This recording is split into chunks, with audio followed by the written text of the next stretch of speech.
A millionaire disguises himself as a cashier to test his son's fiancée, and what she says leaves him speechless. The main hall of the Montero mansion sparkled with golden lights and the clinking of champagne glasses. The crème de la crème of society had gathered to celebrate the engagement of Alexander Montero, heir to a business empire, and Valerie Sanchez, a young and stunning rising model. Valerie, with her brown hair falling in soft waves over her shoulders and dressed in a designer gown that accentuated her slender figure, smiled radiantly as she received congratulations from the guests. However, behind that perfect smile lay a secret that threatened to destroy everything. "Congratulations, dear," exclaimed a middle-aged woman, kissing both of Valerie's cheeks. "How lucky you are to be joining the Montero family." "Thank you. It's a dream come true," Valerie responded with a rehearsed smile.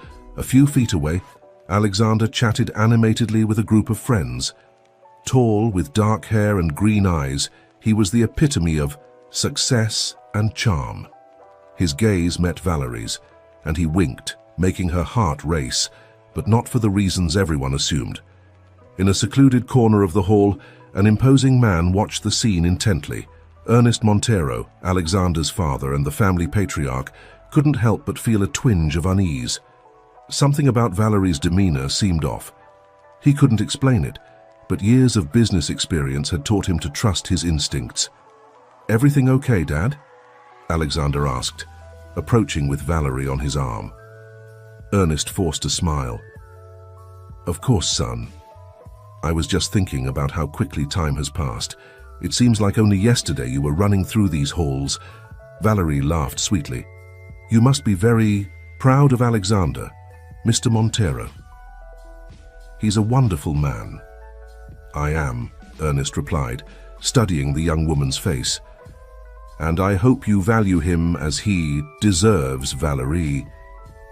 For a moment, something flashed in Valerie's eyes, but it disappeared so quickly that Ernest wondered if he had imagined it.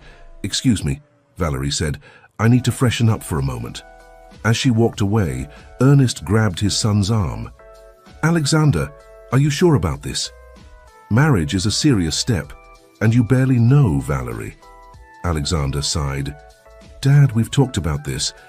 I know it's fast, but I'm in love. Valerie is the woman of my dreams."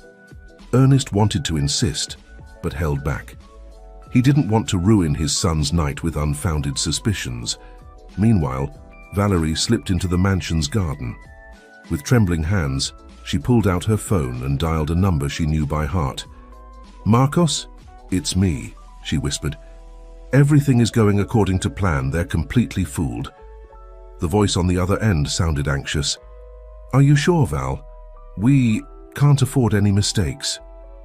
"Relax, love," Valerie replied, glancing over her shoulder to make sure no one was listening. "In a few months we'll be enjoying the Montero fortune and starting the life we always dreamed of. I love you, Val. Be careful. And I love you. We'll be together soon." Valerie hung up and took a deep breath, composing her expression before returning to the party. What she didn't know was that her conversation hadn't gone unnoticed. Hidden behind a hedge, Ernest Montero had heard every word, and his face darkened with a mix of pain and determination. "So that's how it is, Miss Sanchez," he murmured to himself. "Well then, let the games begin." As Valerie returned to the hall, smiling and seemingly carefree, she had no idea that she had just set in motion a series of events that would change her life forever. Fate had cast the dice, and no one could predict where they would land. The days following the engagement party were a whirlwind of activity.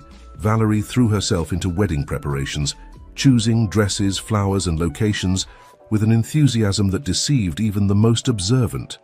However, in the privacy of her old apartment, away from the watchful eyes of the Montero family, the real Valerie emerged.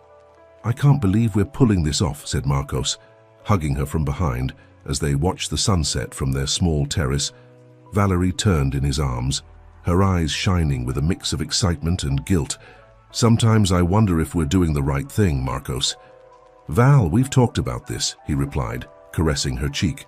"The Monteros have more money than they could. Spend in 10 lifetimes.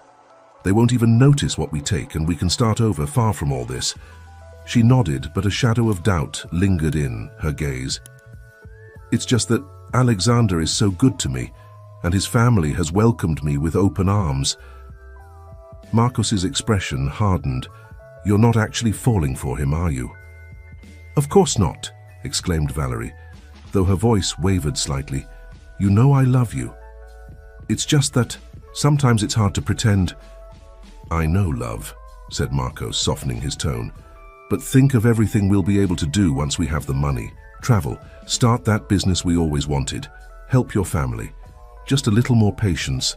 Valerie nodded, burying her doubts deep within her heart. You're right, I can't back out now. Meanwhile, at the Montero mansion, Ernest was in his office, reviewing a stack of documents. Since overhearing Valerie's conversation in the garden, he hadn't stopped investigating every detail of the young woman's life was being scrutinized, but so far, nothing seemed out of place. I don't understand, Dad, said Alexander, sitting across from his father's desk. Why all this investigation into Valerie? I already told you I trust her. Ernest sighed, removing his glasses to massage the bridge of his nose. Son, in business and in life, it's always better to be sure. I don't want you to make a mistake that could cost you dearly. Valerie isn't a business, Dad, responded Alexander, clearly upset. She's the woman I love and plan to marry. I wish you could see her the way I do. Ernest looked at his son, torn between telling him what he had heard or continuing to investigate on his own. Finally, he decided he needed more evidence before potentially ruining Alexander's happiness. You're right, son, he conceded. Maybe I'm being too cautious. I promise I'll try to get to know Valerie better. Alexander smiled, relieved. Thank you, Dad. I know once you really get to know her, you'll love her as much as I do. But Ernest Montero was not a man who gave up easily. If his suspicions were correct, he needed concrete proof, and to get it, he was willing to take drastic measures. The next day, Ernest called for a private meeting with his head of security, a former military man named Ramon. I need you to do something for me, Ramon, said Ernest, closing the door to his office. Something discreet and potentially unconventional. Ramon nodded, his expression impassive. Whatever you need, Mr. Montero. I want you to follow Valerie Sanchez. Every move, every call, every person she meets, I need to know if she's plotting something against my family. Understood, sir. Any specific directives? Ernest hesitated for a moment before responding. Yes, I want you to get a job at the supermarket. She frequents as a cashier or stocker, something that allows you to observe her without raising suspicion. Ramon raised an eyebrow but did not question the order. It will be done, Mr. Montero. How long should I maintain surveillance? As long as it takes, Ernest replied firmly. And Ramon, this stays between us. Not even my son must find out. Of course, sir, absolute discretion. As Ramon left to set the plan in motion, Ernest stood, staring out the window, watching the mansion's gardens where Valerie and Alexander walked, laughing and holding hands, the perfect image of a couple in love. I hope I'm wrong, he murmured to himself. For everyone's sake, I hope I'm wrong. But deep down, Ernest Montero knew that his instincts were rarely wrong. And if he was right, the storm that was coming could destroy not only his son's dreams, but the very foundations of the Montero family. What none of them could imagine was that fate had prepared surprises that would surpass their most elaborate plans and deepest fears. The weeks went by, and life at the Montero mansion seemed to proceed normally. Valerie had adapted surprisingly well to her new status, participating in charity events, accompanying Alexander to important business dinners, and winning the affection of much of the household staff. However, beneath the surface, the currents of deceit and suspicion continued to flow. Valerie continued her clandestine meetings with Marcos, although it was becoming increasingly difficult to maintain the facade one afternoon while doing her usual grocery shopping. Valerie found herself face to face with an older man with a friendly demeanor at the checkout. Good afternoon, miss, greeted the cashier with a kind smile. Did you find everything you were looking for? Valerie, distracted by a message from Marcos on her phone, barely looked up. Yes, everything's fine.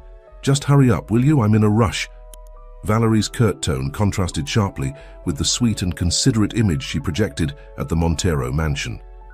The cashier, unfazed, continued scanning the items. "Of course, miss, my apologies for the inconvenience," he replied serenely.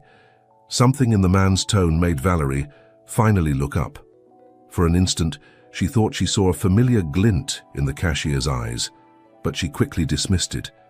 "I'm sorry," she muttered, suddenly feeling guilty. "It's been a stressful day." The cashier nodded understandingly. "No worries, we all have days like that. I hope the rest of your day gets better." As Valerie left the supermarket, she couldn't shake the feeling that something was off. What she didn't know was that the friendly cashier was none other than Ernest Montero, disguised and determined to uncover the true nature of his son's fiancée. That night, in the privacy of his study, Ernest reflected on the encounter. "Her mask slipped for a moment, Ramon," he commented to his head of security. "I saw the real Valerie Sanchez and I didn't like what I saw." Ramon, standing by the window, nodded. "What do you plan to do now, sir?" Ernest sighed heavily. "Keep watching. I need to be absolutely sure before I act. If my suspicions are correct, this could destroy Alexander." Meanwhile, in her room, Valerie wrestled with her own demons sitting in front of the mirror. She stared at her reflection with a mixture of disgust and confusion. "Who are you? Really?" she whispered to herself. The sound of her phone pulled her from her thoughts. It was a message from Marcos. "Everything's set for tomorrow. Don't forget, love. Soon, we'll be free." Valerie felt a knot in her stomach. The plan was simple. Tomorrow, during a business lunch, she would distract Alexander while Marcos infiltrated Ernest's office to obtain information about the family's bank accounts. With trembling hands, Valerie replied, "Understood. Be careful." Just then, there was a knock on her door. It was Alexander, with a radiant smile and a small gift in his hands. "Am I interrupting?" he asked, entering the room. Valerie quickly hid her phone. "Of course not, love," she replied, forcing a smile. "You're always welcome." Alexander approached and handed her the small package. "I know we have that important business lunch tomorrow, but I wanted to give you this. First." Valerie opened the gift with trembling fingers, revealing a delicate diamond necklace. "Oh, Alexander, it's beautiful." "Not as beautiful as you," he replied, kissing her gently. "I wanted to thank you for everything you've done these past months. I know adapting to this life hasn't been easy, but you've handled it with such grace." Alexander's words were like daggers to Valerie's heart. For a moment, she was tempted to confess everything, to end the charade once and for all. But the memory of Marcos, of their shared dreams, stopped her. "Thank you, my love," she whispered, hugging Alexander to hide the tears threatening to escape her eyes. "I don't know what I did to deserve you." That night, Valerie could barely sleep. Her dreams were filled with confusing images. Marcos calling her from the shadows, Alexander looking at her with disappointment, and the face of the old cashier at the supermarket, watching her with eyes that seemed to see everything. The next morning, the plan went into action. Valerie accompanied Alexander to the business lunch, while Marcos prepared to infiltrate the Montero mansion. What neither of them knew was that Ernest, suspecting something might happen, had decided not to attend the lunch and stay home. At the restaurant, Valerie did everything she could to keep Alexander distracted, laughing at his jokes and showing an unusual interest in the business details they were discussing. However, her mind was elsewhere, imagining Marcos moving stealthily through the mansion's corridors. Meanwhile, at the Montero house, Marcos had managed to get in thanks to the information provided by Valerie about the staff's schedules. With his heart pounding, he headed to Ernest's office. What he didn't expect was to find the Montero patriarch sitting calmly in his chair as if he were waiting for him. "Good afternoon, young man," said Ernest with a calm that chilled the blood. "Can I help you with something?" Marcos, paralyzed by surprise, couldn't utter a word. At that moment, Ramon appeared behind him, blocking his only escape route. Back at the restaurant, Alexander received a call that made him pale. "I'm sorry, Valerie, we have to go. There's been a problem at home." Valerie's heart stopped. What kind of problem? I don't know exactly, replied Alexander, already standing up. But my father says it's urgent. The drive back to the mansion was torture for Valerie. 1,000 scenarios played out in her mind, each worse than the last. When they finally arrived, the scene they found in Ernest's office confirmed her worst fears. Marcos was sitting in a chair, guarded by Ramon. While Ernest looked at them all with a mix of disappointment and contained fury. "Alexander, Valerie, I'm glad you're here," said Ernest with a calm that bode nothing good. "I think we have a lot to talk about." Valerie felt her world crumble around her. The masks had fallen, and now she would have to face the consequences of her actions. But what no one in that room could imagine was that this was only the beginning of a series of revelations that would shake the foundations of their lives. The silence in Ernest Montero's study was so dense it could be cut with a knife.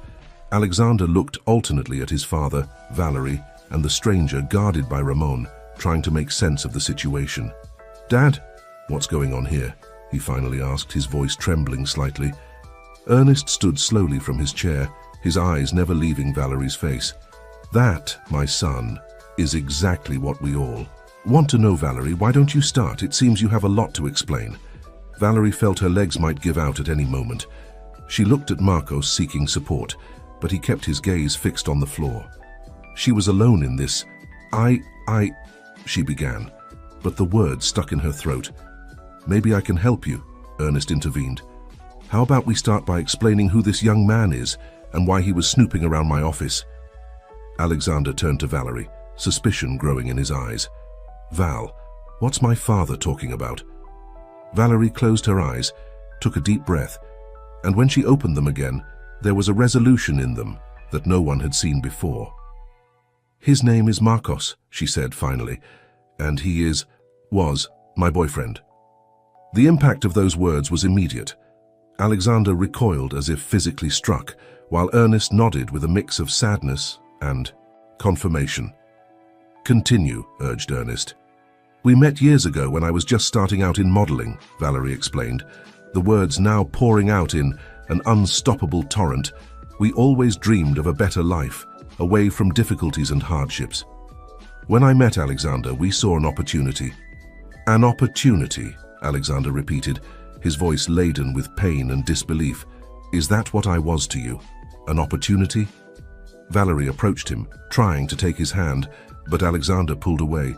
"No, Alexander, it's not that simple at first. Yes, I admit it, but then..." "Then what?" Ernest interrupted. "Then you realized my son was more than a walking wallet?" "Yes," exclaimed Valerie, tears streaming down her cheeks. "I fell in love, Alexander. Truly, I didn't expect it to happen, but it did.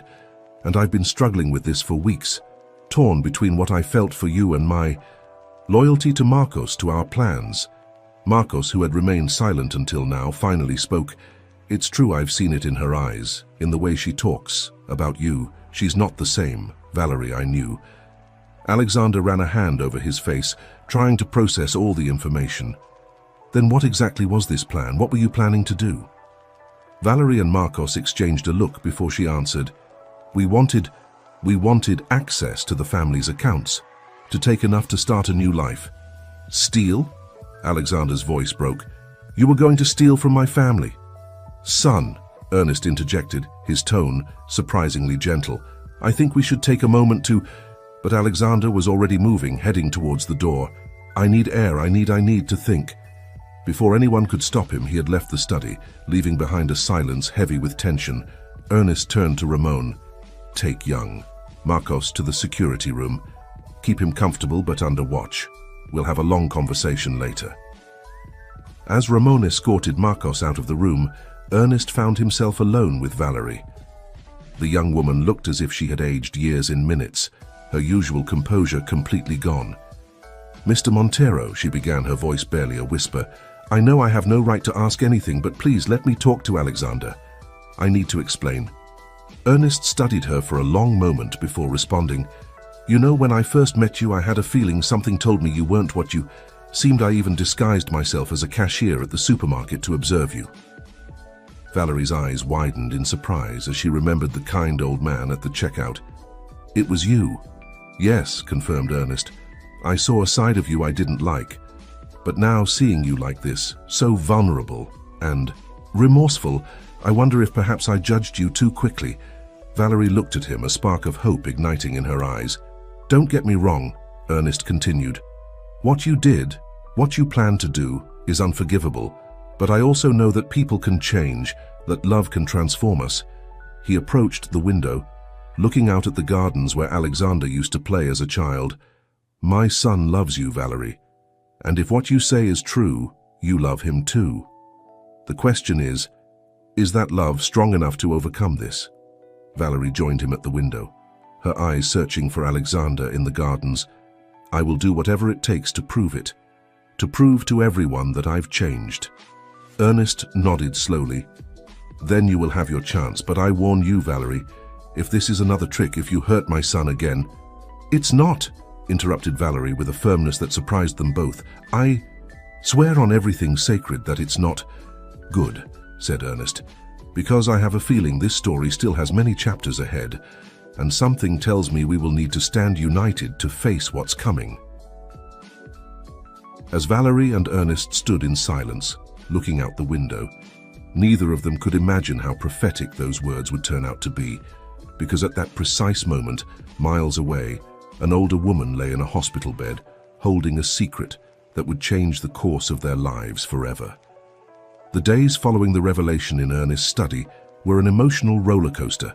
For everyone involved, Alexander had taken refuge in the family's beach house, refusing to speak to anyone. Valerie, for her part, was torn between crushing guilt and the desperate need to make things right. Marcos had been released under the strict condition that he not leave the city and remain. Available for further questioning, Ernest, always the strategist, had decided to keep the matter private, at least for the time being. A week after the incident, Valerie was in the mansion's garden, lost in thought, when her phone rang. The number on the screen made her frown. It was from her hometown, a place she had left behind years ago. Hello, she answered cautiously. Valerie? The voice on the other end sounded distressed. It's me, Javier, your brother. Valerie felt the world stop for a moment. She hadn't spoken to her older brother in years. Javier? What's wrong? It's Mom. Val. Javier's voice broke. She's in the hospital. The doctors say she doesn't have much time left. The phone almost slipped from Valerie's trembling hands. What? No, that can't be what happened. Cancer, Javier replied. Apparently she's been hiding it for years, Val. She's asking for you. She says she needs to see you, that she has something important to tell you.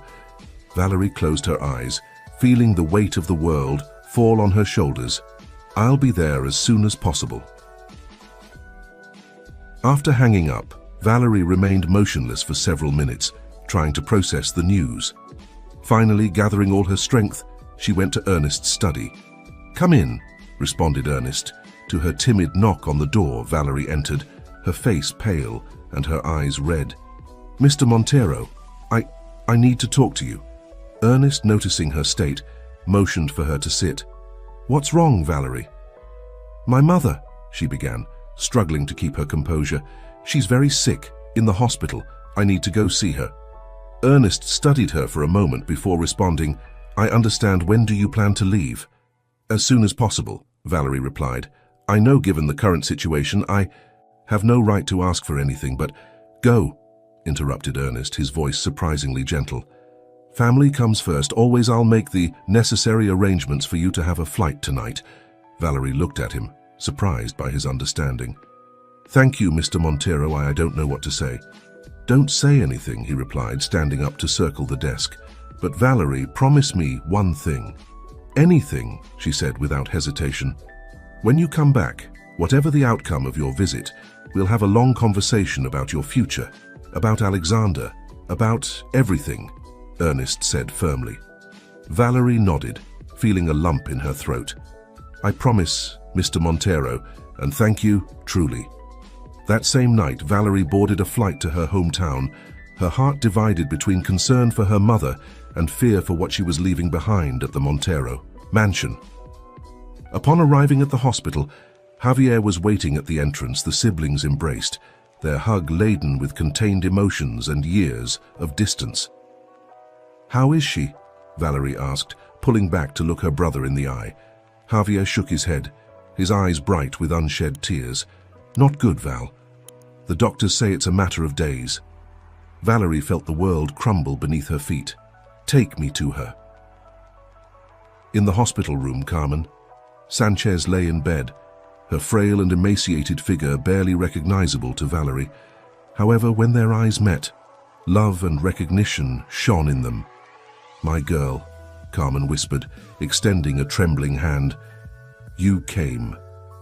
Valerie rushed to take her mother's hand, kissing it gently. "Of course I came. Mom, I'm here." Carmen smiled weakly. "I have so much to tell you, dear. So many secrets I've kept for years." "Shh, Mom," interrupted Valerie. "Don't strain yourself. We'll have time to talk when you recover." But Carmen shook her head, a fierce determination shining in her eyes. "No, Valerie, I need to tell you this now. It's about your father." Valerie frowned. Her father had abandoned the family when she was just a child. It was a topic they rarely discussed. "What about him?" Carmen took a deep breath, as if gathering strength. "Your father. The man you thought was your father isn't." The world seemed to stop for a moment. Valerie looked at her mother, incredulous. "What? Mom, what are you talking about?" "Many years ago," Carmen began, her voice barely a whisper. "Before I married the man you knew as your father, I had a relationship, an intense but forbidden love." Valerie listened, feeling that each word her mother spoke changed the course of her life.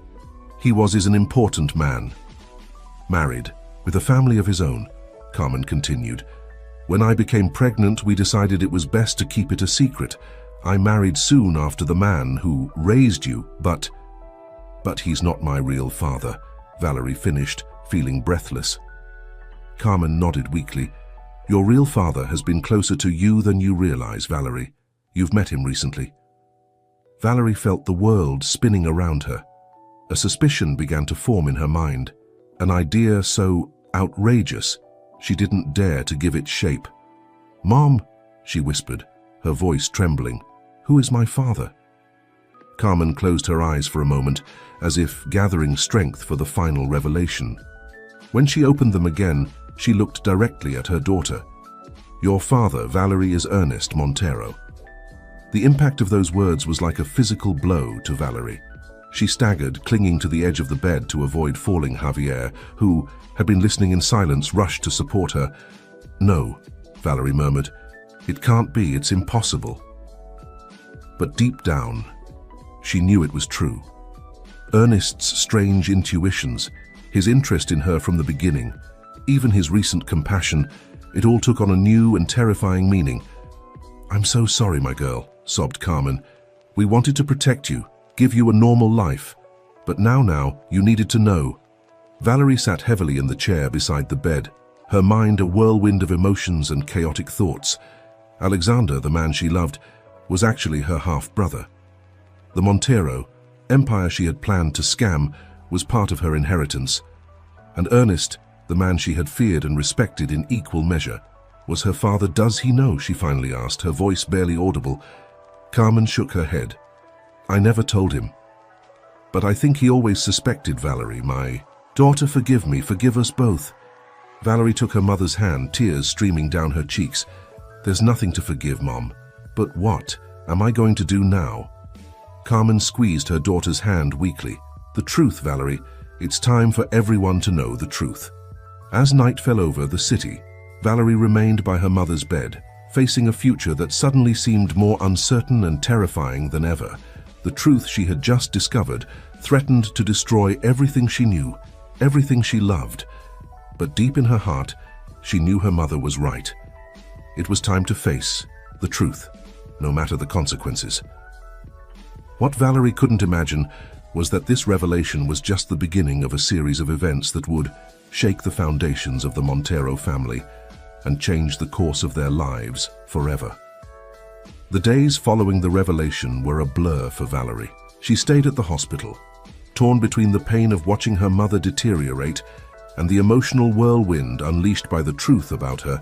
Origin's Carmen Sanchez passed away a week after the confession, leaving Valerie with the heavy burden of a secret that threatened to destroy two families. The funeral was a somber and small affair. Valerie kept her distance, her mind miles away, at the Montero mansion, and the conversation she knew she would soon have to face. "What are you going to do now?" Javier asked as they returned from the cemetery. Valerie looked out the taxi window, watching the city she once called home. "I have to go back, Javier. There are things I need to resolve." Her brother looked at her with concern.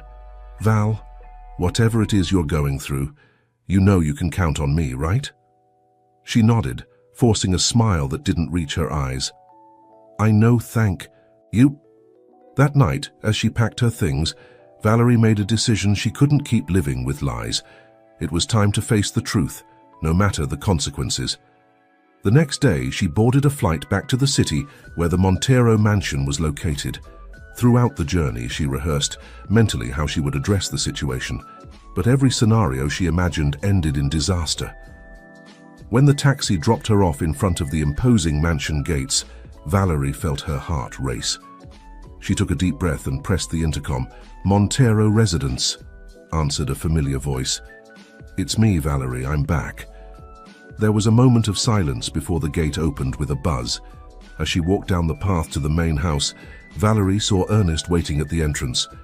"Welcome back," he said, his face a mask of calm. "I'm very sorry about your mother." Valerie nodded, unable to form words for a moment. Finally, she managed to say, "Thank you, I need to talk to you, to everyone." Ernest studied her for a moment before, nodding. "Of course, Alexander returned yesterday. He's in the library. Let's go." As she followed Ernest through the familiar halls of the mansion, Valerie felt like she was walking towards her own execution. When they entered the library, she saw Alexander sitting in an armchair, his face pale and haggard. "Valerie," he said, standing up. For a moment, it seemed he was going to approach her, but he held back. "I'm very sorry about your mother." "Thank you," she replied, her voice barely a whisper. Ernest closed the door behind them and turned to Valerie. "All right, you said you needed to talk to us. We're listening." Valerie looked at the two men in front of her, aware that what she was about to say would change their lives forever. She took a deep breath and began. "Before she died, my mother revealed something to me, a secret she had kept all my life." She paused, gathering courage. "Ernest, you are my biological father." The silence that followed that statement was deafening. Alexander paled even more, if that was possible, while Ernest remained completely still, his face an unreadable mask. "What?" Alexander finally managed to articulate. "No, that can't be. True, Dad. Tell her it's not true." But Ernest didn't respond. Instead, he slowly approached Valerie, his eyes fixed on her as if seeing her for the first time. "Carmen," he murmured. "She told you." Valerie nodded, tears forming in her eyes. "Did you know?" Ernest shook his head. "Not with certainty. But I always suspected there's something about you, Valerie. From the moment I saw you, I felt a connection I couldn't explain." Alexander looked at both of them, disbelief and horror mixing on his face. "This can't be happening, Valerie. You're my sister," she finished, her voice breaking. "Your half-sister." Silence fell over the room again, heavy and oppressive. Each of them was lost in their own thoughts, trying to process the magnitude of this revelation. Finally, Ernest spoke. We need time to assimilate this, Valerie. Please stay at the mansion. We have a lot to discuss." Alexander, without saying a word, abruptly stood up and left the library. Closing the door forcefully behind him, Valerie collapsed into an armchair, sobbing uncontrollably. Ernest, after a moment of hesitation, approached and placed a hand on her shoulder. "I'm sorry," she said through her tears. "I'm so sorry. I never wanted this to happen. I love Alexander. And now—" "Shh." Ernest calmed her, his voice surprisingly gentle. "It's not your fault, Valerie. None of us chose this." As night fell over the Montero mansion, Father and daughter remained in the library, united by a newly discovered bond and separated by years of secrets and lies. Outside in the gardens, Alexander walked aimlessly, trying to reconcile his feelings for Valerie with the devastating truth of their kinship. The truth had come to light, but the consequences were just beginning to unfold. The Montero family now faced its greatest challenge, and no one could predict how this story would end. The days following the revelation were an emotional whirlwind for everyone in the Montero mansion. Alexander had locked himself in his room, refusing to speak to anyone. Ernest spent long hours in his study, going through old photographs and documents as if searching for clues to a truth that had always been in plain sight. Valerie wandered the halls like a ghost, tormented by guilt and pain. A week after the confession, Ernest finally called a family meeting in the library. When Valerie entered, she found Alexander already seated, his face a mask of contained emotions. "Please sit," said Ernest, gesturing to an armchair. Valerie obeyed, avoiding looking directly at Alexander. "I've been thinking a lot these past few days," Ernest began, his voice tired but firm, "about our past, our present, and most importantly, our future." He paused, looking at each of his children. "What has happened is something none of us could have predicted or wanted, but it's our reality now, and we have to decide how we're going to handle it." Alexander finally spoke, his voice hoarse from disuse. "How are we supposed to handle this, Dad? The woman I loved that I love turns out to be my sister. How do we get past something like that?" Valerie felt her heart shrink, hearing Alexander speak in the present tense about his feelings. Ernest sighed deeply. "It won't be easy, son, but we are family, and family stays together, especially in difficult times." He turned to Valerie. "Valerie, I know you entered our lives with other intentions, but I also know that your feelings for Alexander became genuine. And now, knowing the truth about your origin, I hope you can see this house, this family, as your own." Valerie nodded, silent tears running down her cheeks. I don't know what to say. My whole life has been a lie. And now I don't know who I really am." Ernest took her hands in his. "You are my daughter, Valerie and Alexander's sister.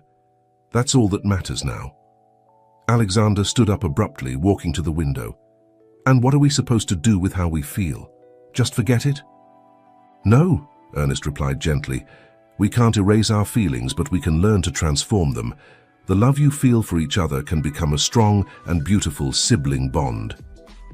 Valerie looked at Alexander, who finally turned to face her.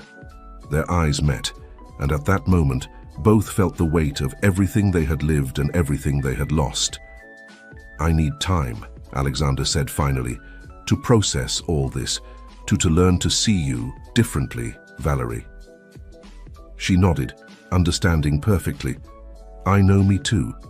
Ernest watched them both, a mix of pain and hope in his eyes. "We'll take this one day at a time, together as a family." Days turned into weeks, and slowly, the Montero mansion began to adapt to its new reality. Valerie moved into a room in the opposite wing to Alexander's, giving them both the space they needed. Ernest, for his part, made an effort to get to know the daughter he never knew he had. One afternoon, while Valerie was walking in the gardens, she found Alexander sitting on a bench, staring at the horizon. "Can I join you?" she asked, indicating the empty space beside him. Alexander nodded silently. For several minutes they sat like that, in a silence heavy with unspoken emotions. "You know," Alexander finally said, "sometimes I wonder how things would have been if we had known the truth from the beginning." Valerie looked at him sideways. "Do you think it would have been easier?"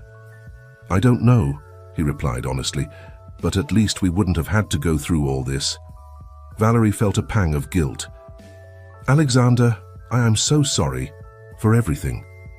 He turned to look at her directly. "I know, Val, and though part of me wants to hate you for what you planned to do, I can't, because I know your feelings were real. In the end, mine were too." "They are," she corrected gently. "Maybe not in the same way as before, but I love you, Alexander, as my brother, as my family." Alexander gave a small smile. the first in weeks.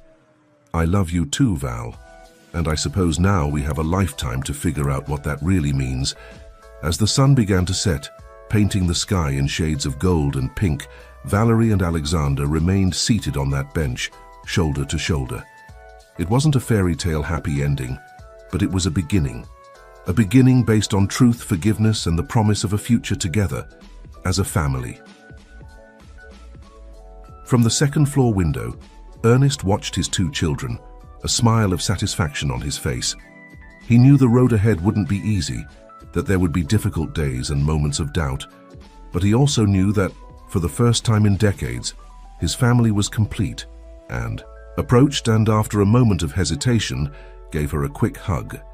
These gestures of fraternal affection still felt a bit awkward, but each day they became more natural. "Need any help?" he asked, reaching for a cup to pour himself coffee. "You can set the table if you want," Valerie replied. "Dad should be down any moment." The word "dad" still sounded strange on her lips, but every time she used it, she felt a warm sensation in her chest. Ernest had been patient and loving, giving her the space to adapt to her new reality, while gradually including her in all aspects of family life. As Alexander set the plates, Valerie couldn't help but think about how much things had changed. Just a few months ago, she was planning to scam this family. Now she was making Sunday breakfast for them. "Good morning, family," greeted Ernest, entering the kitchen with the newspaper under his arm. "Good morning, Dad," responded Valerie and Alexander in unison, exchanging an amused look at their synchronization. The three of them sat at the table, enjoying Valerie's pancakes and discussing their plans for the day. It was a mundane scene, almost banal, but for them, it represented a triumph, a testament to their ability to overcome adversity and rebuild relationships. "By the way," said Ernest, as he spread jam on his pancake, "I've been thinking, Valerie, I know you left your modeling career when all this happened. Have you thought about what you'd like to do now?" Valerie put down her fork, surprised by the question. "The truth is, I haven't thought much about it. I suppose I've been so focused on adapting to all this that—" "I understand," Ernest nodded, "but I think it's important for you to find something you're passionate about, something that's yours." Alexander chimed in. "What about working at the Family Foundation? We're always looking for new perspectives, and I think you could bring a lot to the table." Valerie considered the idea. The Montero Foundation focused on social and educational development projects, something she had always been interested in, but never had the opportunity to explore. "I'd like that," she said finally, a genuine smile lighting up her face. "I think it could be a good way to redeem myself, to do something positive." Ernest squeezed her hand gently. "You don't need to redeem yourself, daughter, but if this is something you want to do, you have our full support." The rest of the breakfast was filled with plans and ideas for the future. For the first time in a long while, Valerie felt truly hopeful. She had a family, a purpose, an opportunity to make things right after breakfast, while Alexander and Ernest handled the dishwashing, insisting it was only fair since she had cooked. Valerie stepped outside into the garden. The morning sun bathed the flowers in golden light, and a gentle breeze carried the scent of roses. She closed her eyes, taking a deep breath. She thought of her mother, of the secret she had kept for so many years. She thought of Marcos and the life she had planned with him, a life built on lies and deceit. And finally, she thought of the family she had found, of the unconditional love she had experienced despite her mistakes. "Everything okay?" Alexander asked, joining her in the garden. Valerie opened her eyes and smiled at her brother. "Yes, everything's fine. I was just thinking how lucky I am." Alexander put an arm around her shoulders. "We all are, Val. We've been through a lot, but we're here together." From the kitchen window, Ernest watched his children, a smile of satisfaction on his face. Life had given them a second chance, and they were determined to make the most of it, as the sun rose higher in the sky, promising a new day full of possibilities. The Montero family prepared to face the future. They didn't know what challenges awaited them, but they were sure of one thing: they would face them together, as the family they were always meant to be. And so, on that quiet Sunday morning, A new era began for the Montero family. An era of honesty, unconditional love, and second chances. The telenovela of their lives had taken an unexpected turn, but the ending, though different from what they had imagined, promised to be more satisfying and real than any script they could have written.